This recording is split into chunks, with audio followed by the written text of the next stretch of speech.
What is going on, everybody? So welcome back to a brand new video here on the channel. So in today's video, we are going to talk about the downfall of NXT. Before we get started in today's video, if you guys are new, make sure you hit that like button, make sure you hit that subscribe button, and make sure to ring that notification bell so you guys won't miss new videos or live streams.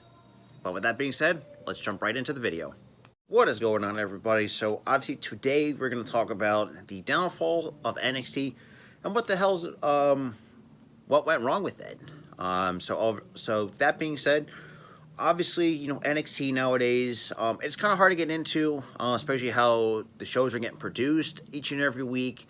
You know, with some decent pay-per-views, I will say that of this current iteration of NXT. But if you look at, you know, NXT at the past, you know, like the black and gold era, as you would like to call it, from those years on, yeah, it's night and day, you know, with NXT TakeOver, which is their biggest pay-per-view of the year before now they have Stand and Deliver. And there's a lot of key differences. Obviously, it's in a whole new roster.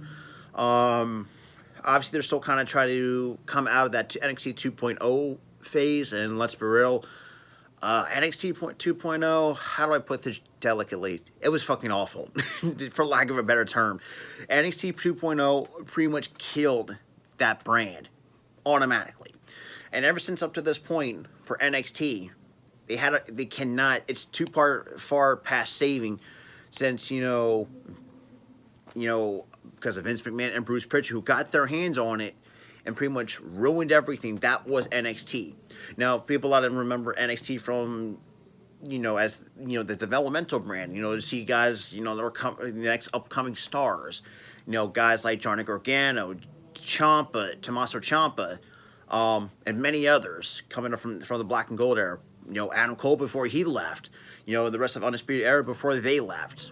You know, the downfall, it's getting to the point where it's just like, you know, it's, you know, I'm not saying their show is, and their shows, weekly shows, are not terrible, but it's kind of hard to digest every Tuesday nights on television, because it's kind of hard to really get into, like, you know, who these new stars are. You know, Braun Breaker, Carmelo Hayes, Ilya Dragunov, Tyler Bate, Sol Ruka, you name it.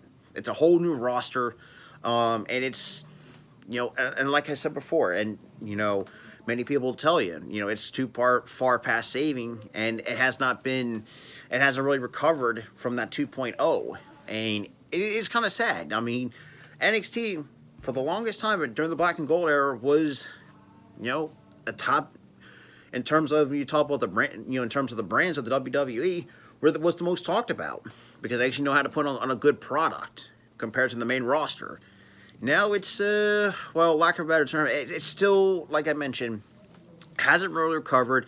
Some of the character work is very questionable, to say the least, and it's getting to the point where, like, you've seen some of these people on this current, like I said, the current iteration of NXT wanting out, because the stories they've been given, the storylines and stuff like that, has not been, well, great.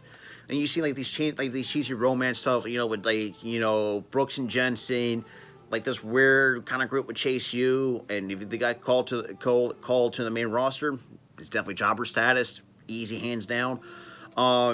Now, there's a lot of, and look, there's some positives for NXT, but there's just not very many.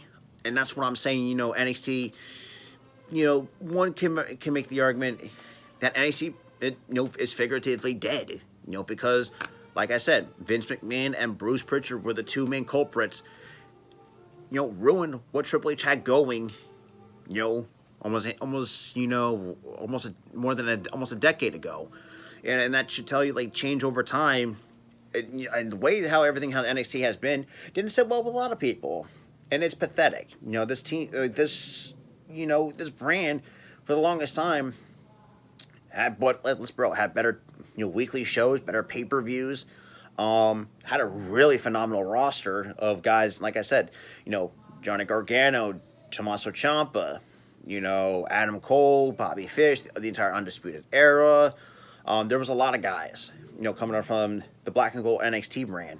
You know, And it's, you know, it's really sad to see a brand like NXT for the longest time was a developmental brand, or not say brand, but in a way, you know, actually, technically, now that I think about it, it is a developmental brand. Well, it was a developmental brand until later down the line, they actually decided to make it to a third brand, and, you know, and stuff like that. But, you know, what do you guys think of this current, of NXT? You know, do you think they should be off TV?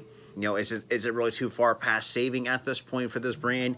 And what do you guys think WWE should do with it? Let me know what you guys think in the comments down below. And with that being said, I'll see you guys in the next video.